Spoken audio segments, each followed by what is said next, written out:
got to see what you see. You are doing a great work in me. I've decided I can't stand still. No, you have given me purpose. All my heart is yours. All my life is yours. I will make a move for you, for you. All my heart is yours. All my life is yours. I will make a move for you. Make a move for you. Make a move. Make a move. Make a move for you. I will make a move. Make a move. Make a move for you. I will.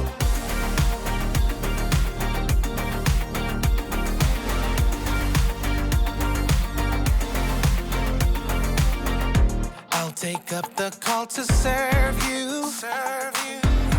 You have given me a job to do.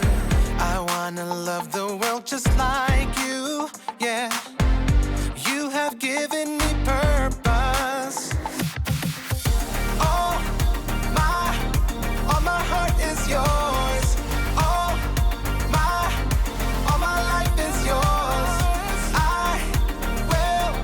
I will make a move for you, for you. All my heart is yours. All my life is yours. I will make a move for you. Make a move for you. Make a move. Make a move. Make a move for you.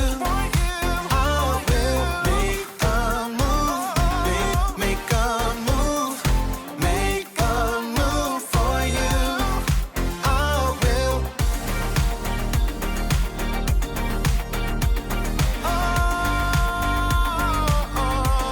Make a move.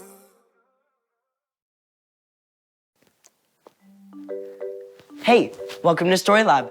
This week, we're talking about faith, while we take a look at the story of someone who found himself in a tight place.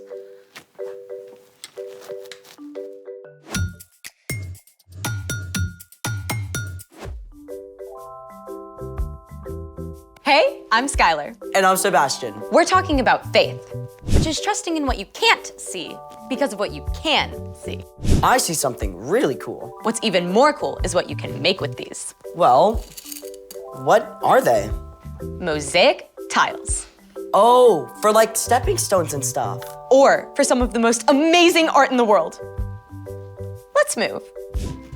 This is Park Güell in Barcelona, Spain. That whole long wall is just full of mosaic tiles. Yep, including this little guy. Aw. And check this out. Wait, is that a staircase? Yep, the 16th Avenue tiled steps in San Francisco. It's like walkable art. You have to look down for this one too. Okay, that is epic. Exactly. It's the great pavement of the Westminster Abbey in London, England. King Henry VIII commissioned it to show the story of creation. This is a close-up.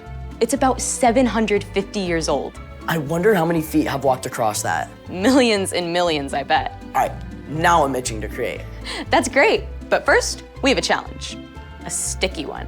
Which is? We gotta figure out which glue to use. Then, Let's do it. So what have we got here? Exhibit A, your classic school glue. Exhibit B, hot glue. You need to stick with a grown-up to use a hot glue gun. I see what you did there. And Exhibit C, super glue. Grown-up alert number 2. If we want to make a mosaic, we need to stick these glass tesserae. Slow down, vocabulary queen. Tesserae? Tesserae, a small tile, glass, or other material used in the construction of a mosaic. That's better. We need to stick these glass tesserae to this tile base. So, we're gonna test each glue to see how well it sticks the tiles together? You got it. A good glue has both strong adhesion and cohesion. You just did it again. Adhesion is the ability of a glue to stick to a surface. Cohesion is the ability of a glue to stick to itself. I guess that makes sense. If the glue doesn't stick to itself, then you just get 2 separate layers of glue paint. Bingo. So let's stick to it. Up first, school glue.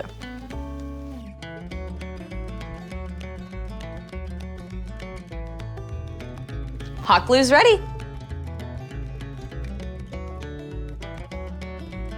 There we go. Okay. And finally, super glue.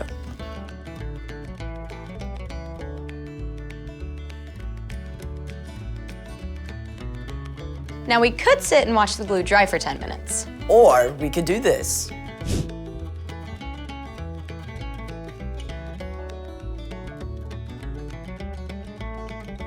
Now I'm gonna see if I can pop them off with a little pressure. Nope. Oh. Nope. School glue down. We still have hot glue and super glue in the running. Now we try greater pressure to pry them off. Nope. Nope. I guess we have a tie. Looks like they both stuck it out. I'm ready to get my mosaic on. But first, it's time for... The story before the story. Today, we're in the book of Acts, which tells us the story of the early church.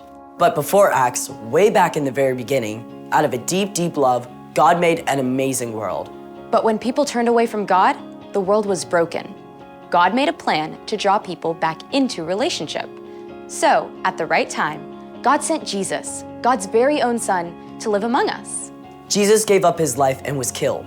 But on the 3rd day, he rose to life.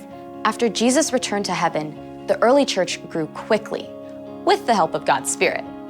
When the believers faced trouble in Jerusalem, many of them scattered to other places, taking the news of Jesus everywhere they went. But other believers still remained in Jerusalem. Which is where our story starts. Take it away.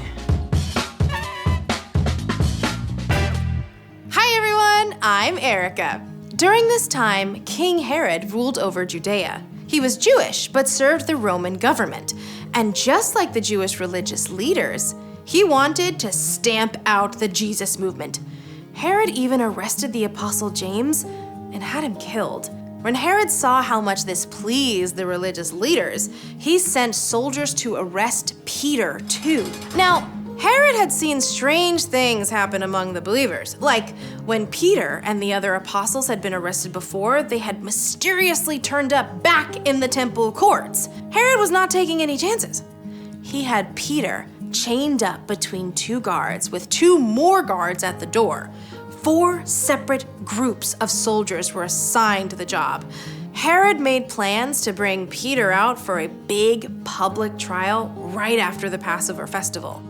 But while Peter was stuck in prison, the other believers didn't give in to despair. Day and night, they prayed to God. Please, Jesus, save Peter. You alone have the power to free him. The night before Peter was to be put on trial, he managed to sleep. I don't know how. This cannot have been comfortable, all chained up. As Peter slept, an angel appeared, and light blazed in the dark cell. Apparently, this wasn't enough to wake Peter because the angel struck him on the side to wake him up. What? I'm awake. Quick, get up. And just like that, the chains fell off Peter's wrists. Put on your clothes and sandals. Put on your coat. Follow me. Peter did exactly as the angel said, but the whole time, he was convinced that he was dreaming. They passed the first set of guards, and then a second set of guards, but no one seemed to notice them at all. When Peter and the angel arrived at the heavy iron bars leading into the city, the gate opened. seemingly all by itself. Peter followed the angel right out of the prison and down the street. When they reached the end of the street, the angel disappeared. Peter shook himself and looked around, and the truth hit him all at once. This was no dream. It was real life.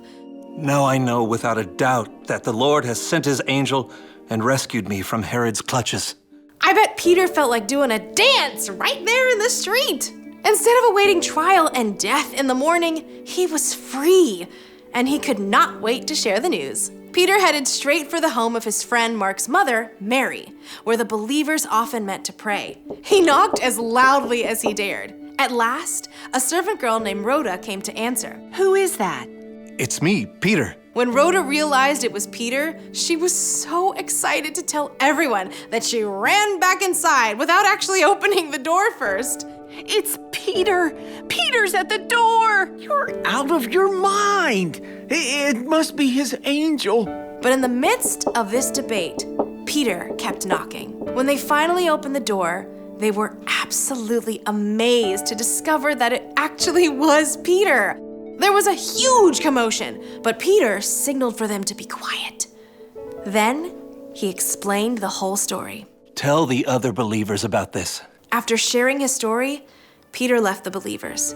In the morning, the prison guards were shocked to discover that Peter was gone.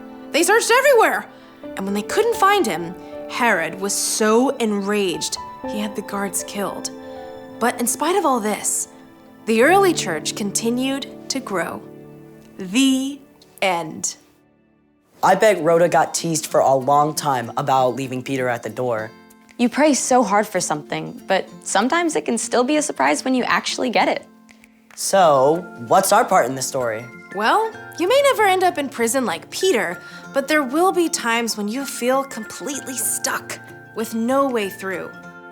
Maybe you've studied and studied, but you just can't seem to understand math. Or you've been trying really hard to be kind to your younger sister, but every time she bugs you, you can't help from snapping at her. I remember when I started at my new school, it was really hard for me to make new friends. I felt so alone. It's tough feeling stuck. But when you're in a place like that, you can be certain of one thing. No matter how frustrated or alone you feel, God is right there with you. When you ask God for help, God promises to provide patience, perseverance, encouragement, and hope. And sooner or later, you will get through it. That's what I like to hear. For sure. See y'all next time. Bye. So here's the thing. God is with you, even when you feel stuck. I've been trying to imagine what an angel might look like. Me too. Think we're anywhere close? I think if we actually saw an angel, it would blow our minds. True story. Thanks for joining us in the StoryLab. See you next time.